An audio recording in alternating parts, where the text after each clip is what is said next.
헌법재판소 2007 헌라 4 판결 보시겠습니다. 이 판결은 지방자치법에 나오는 개념이며 자치권의 본질에 대해서 설명을 하고 있습니다. 그리고 심사 대상은 특별시 및 구세인 재산세라고 규정한 지방세법에 관한 내용이고 서울시와 강남구 그리고 국회와의 관계이며 권한쟁의 사건입니다. 헌법재판소 판결문의 제목은 강남구 등과 국회 간의 권한쟁의라고 되어 있습니다. 청구인은 서울시 강남구의 2인이며 피청구인은 국회입니다. 그리고 보조 참가인은 서울시장입니다. 먼저 사실관계를 보시면 2007년 피청구인인 국회에서는 지방세법 제6조의 2 그리고 지방세법 제6조의 3을 신설했습니다. 이 신설된 법률의 주요 내용은 특별시 관할구역 안에 있는 구의 경우에는 구세인 재산세를 특별시 및 구세로 한다라고 했습니다. 따라서 강남구민이 내는 구세가 서울시 특별시의 세가 될 수 있고 그리고 구세로 될 수 있다라는 법적 근거를 만들었고 특별시장이 특별시분 재산세 전액을 관할구역 안에 자치구에 교부하도록 하였습니다. 그래서 청구인인 강남구 등은 청구인이 법률 조항 등이 헌법이 보장하는 지방자치권 내지는 지방재정권의 본질을 침해한다라고 주장을 하게 됩니다. 그래서 지방자치권 또는 지방재정권의 본질이 무엇인지가 문제가 되고 있습니다. 자, 청구인들은 재산세 중에 50% 이상이 특별시 재산세로 귀속이 되고 청구인들의 세수가 감소되고 그리고 특별시로의 종속 가능성이 높아진다는 측면에서 자치권의 본질을 침해한다라고 주장을 하게 되었습니다. 그러면 국회가 제정한 지방세법 제6조의 2와 6조의 3의 법문을 보시겠습니다. 법문에서는 특별시의 관할구역 안 재산세의 공동과세 부분에서 특별시 관할구역 안에 있는 구의 경우에는 재산세에 관한 내용은 제6조에도 불구하고 특별시 및 구인 재산세라고 한다라고 정의를 했습니다. 그리고 지방세법 제6조의 3에서 특별시장은 6조의 2에 따른 특별시분 재산세 전액을 관할구역 안에 자치구에 교부하여야 한다라고 하고 있고 제6조의 3 2항에서 1항에 따른 특별시분 재산세의 교부 기준 및 교부 방법에 대해서는 특별시의 서울시 조례로 정하도록 하고 있고 특별시 중에서 이제 여기서는 지금 서울시가 당사자니까요. 서울시의 조례로 정하도록 하고 있고 교부 기준을 만약에 조례로 정하지 않은 경우에는 자치구에 균등 배분한다라는 규정을 두고 있습니다. 따라서 이 부분 등에 근거해서 서울시 강남구에서는 소송을 제기한 거고요. 그 다음에 이 조례로 정한 부분도 한번 보시도록 하겠습니다. 조례에서는 지방세법 제6조의 2 규정에 따른 특별시분 재산세의 과세표준, 세율, 납기 등에 관한 사항은 재산세 과세 대상이 속하는 자치구 조례가 정하는 바에 따르도록 하고 지방세법 제6조의 3의 규정에 따라 특별시분 재산세 전액을 공동재산세 전출금으로 관할구역 안의 자치구에 균등 배분하여 교부하도록 한다라고 쓰고 있습니다. 다시 말하자면 강남구 등 이 원고 측에서 내는 세금도 모두 다 서울시 전체에 균등 배부하도록 시세조례에서 규정을 하고 있습니다. 그리고 그 법적 근거가 지방세법 제6조 2와 6조의 3에 마련이 되어 있습니다. 네, 당해 사건의 쟁점은 크게 두 가지로 볼 수 있습니다. 자, 먼저 헌법상 지방자치권의 내용의 개념에 대해서 판례에서 설명을 하고 있고요. 그리고 헌법상 지방자치권의 침해 여부에 관한 심사 기준도 설명을 하고 있습니다. 이 판례에서 쓰고 있는 그 기준에 대한 내용이 매우 중요할 것으로 보입니다. 헌법 제117조 1항은 헌법상 지방자치권에 대해서 이렇게 쓰고 있습니다. 지방자치단체는 주민의 복리에 관한 사무를 처리하고 재산을 관리하며 법령의 범위 안에서 자치에 관한 규정을 제정할 수 있다라고 해서 지방자치제도를 우리 헌법에서 제도적으로 보장하고 있습니다. 이에 따라서 지방자치단체는 법령의 범위 안에서 자신의 지역에 관련된 여러 사무를 자신의 책임하에 수행할 수 있는 지방자치권이 보장되어 있습니다. 이러한 권한에는 자, 뭐가 있냐면 자치입법권, 자치조직권, 자치인사권, 자치재정권 등이 포함됩니다. 자, 그 중에서 지금 당의 사안에서 쟁점이 되고 있는 자치재정권은 지방자치단체가 법령의 범위 내에서 수입과 지출을 자신의 책임 하에 운영할 수 있는 권한으로 보고 있고요. 지방자치단체가 법령의 범위 아니라면 국가의 지시를 받지 않고 자기 책임 하에 재정에 관한 사무를 스스로 관장할 수 있는 권한이다 라고 설명을 하고 있습니다. 자, 정리를 해보면 헌법 제117조에서는 지방자치 제도를 제도적으로 부정하고 있으며 그 안에는 자치 입법, 조직, 인사, 재정권이 있는데 이 중에서도 재정권은 법령의 범위 안에서 수입과 지출을 자신의 책임하에 국가의 지시를 받지 않고 스스로 관장할 수 있는 권한이다 라고 법원에서 판단을 하고 있습니다. 자, 그 중에서 이제 자치재정권은 자치수입권과 자치지출권으로 나눌 수 있는데 자치수입권은 지방자치단체가 법령의 범위 안에서 자기 책임하에 그에 허용된 수입원으로부터 수입정책을 결정할 수 있는 권한을 말하고 이 중에서 실질적으로 지방세, 분담금 등의 공과금을 부과할 수 있는 권한을 자치수입권이라고 한다고 보았습니다. 자치지출권 같은 경우는 그 재정수단을 예산의 범위 내에서 자기 책임 하에 지출하여 사용할 수 있는 권한을 말하는 것을 말한다고 적고 있습니다. 이러한 지방자치단체의 자치재정권은 절대적인 것은 아니다라고 하고 있습니다. 자, 그리고 지방세법, 지방재정법, 지방공기업 등의 법률에 의해서 형성되고 제한을 받는 것이다 라고 했습니다.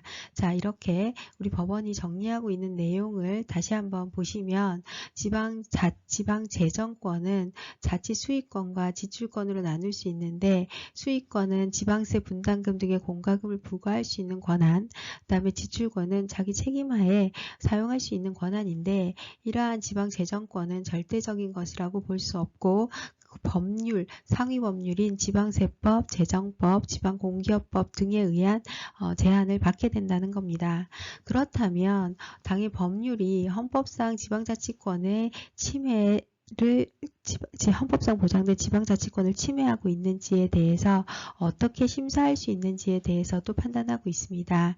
우리 헌법 제117조에 의해서 지방자치단체에 보장된 지방자치단체의 자치권은 절대적인 것이 아니라 법령에 의해서 형성되는 것이다 라고 먼저 전제를 하였습니다. 따라서 입법자는 지방자치에 관한 사항을 형성하면서 지방자치단체의 자치 권한을 제한할 수 있으나 그것은 법령에 의해서 지방자치단체의 지방자치권을 제한하는 것이 가능하다라고 보더라도 지방자치단체의 존무 자체를 부인하거나 권한을 말살하는 것과 같이 그 제한이 불합리하여 지방자치권의 본질적인 내용을 침해해서는 안 된다는 겁니다. 자, 이 내용을 다시 정리하면 헌법 제117조 1항에 의해서 지방자치단체에게 보장된 지방자치권은 법령에 의해서 형성되는 것이다 라고 판단을 했습니다. 그리고 이것에 전제하여서 제한하는 것이 지방자치단체의 내용을 지방자치의 자치 권한을 제한하는 것은 가능하지만 그 제한에 있어서도 본질적인 것을 제한할 수는 없다라고 보았습니다. 따라서 국회의 입법에 의해서 자치권이 침해되었는지 여부를 심사할 때는 본질적인 내용이 침해되었는지 여부를 심사하면 족하고 기본권을 침해하는 데 적용되는 과잉금지 원칙이나 평등의 원칙 등을 적용하지는 않는다는 겁니다.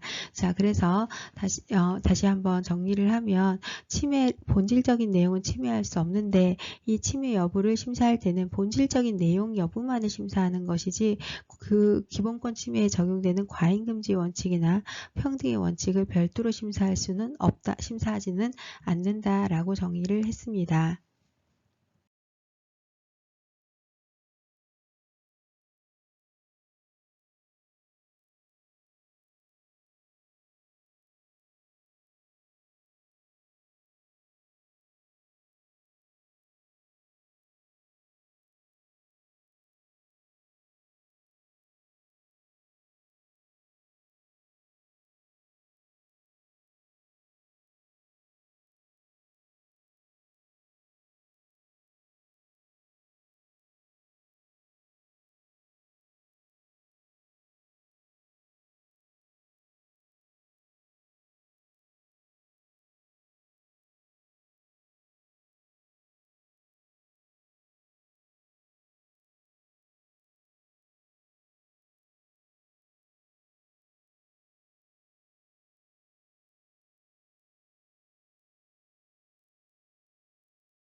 판례의 내용을 다시 한번 정리해 보도록 하겠습니다. 먼저 지방자치권 침해 여부에 대해서 판단을 하였고요. 그리고 이제 이 사안에서 구체적으로 어떻게 판단을 하는지까지 보여주고 있습니다.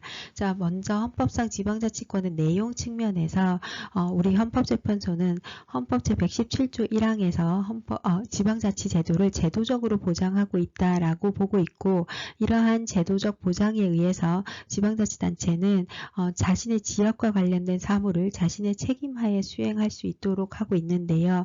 이러한 지방자치권에는 자치입법, 자치조직, 자치인사, 자치재정제도가 있습니다. 특히 그 중에서도 자치재정제도는 법령의 범위 내에서 수입과 지출을 자신의 책임하에 운영할 수 있는 권한에 해당하며, 이러한 자치재정제도는 자치수입제도와 자치지출권으로 나눌 수 있습니다. 이러한 자치수입권에 근거해서 지방세, 분담금, 공과금 등을 부과징수할 수 있게 되고, 자치지출권에 의해서 자기 책임하에 예산을 사용할 수 있게 됩니다. 물론 그렇다 할지라도 이러한 자치재정권은 당연히 법적인 제한을 갖게 되죠. 그래서 지방세법, 지방재정법, 지방공기업법 등의 법률의 제한을 받게 됩니다. 자, 이러한 자치권이 침해됐음을 판단하는 심사 기준은요, 우리 헌법 제117조 1항에서 이러한 지방자치권은 법령에 의해서 형성된 것이다. 즉 헌법에 의해서 절대적으로 보장된 것은 아니다라고 보았고요. 따라서 입법자는 지방자치에 관한 사항을 형성하면서 지방자치권을 제한할 수 있다고 보았습니다. 자, 그렇지만 지방자치권을 제한하더라도 본질적인 내용을 침해할 수는 없습니다. 자, 그리고 이러한 것을 판단할 때는 본질적인 내용이 침해되었는지 여부만을 판단하고 과잉금지, 평등의 원칙 침해 여부까지 심사하는 것은 아니라고 판단을 하였습니다. 자, 그리고 구체적으로 이 사건 법률 조항이 헌법상 지방자치권을 침해하는지 여부도 판단을 했는데요. 먼저 재산세를 기초자치단체 귀속에서 기초자치단체와 광역자치단체가 공동 귀속하는 것으로 변경하는 것은 입법자의 권한이라고 판단을 했습니다. 따라서 자치재정권의 본질을 침해하는지 여부를 다시 한번 판단을 했는데, 침해는 가능하다라고 판단을 했죠. 자치재정 수입이 실제로 감소되니까요. 그렇지만 실질적으로 수입 감소되는 비율은 10% 정도에 불과하고 10% 정도이며, 감소된다 할지라도 기준 재정 수요 충족도는 이 청구인들의 경우에는 100%를 상회한다라고 판단을 했습니다.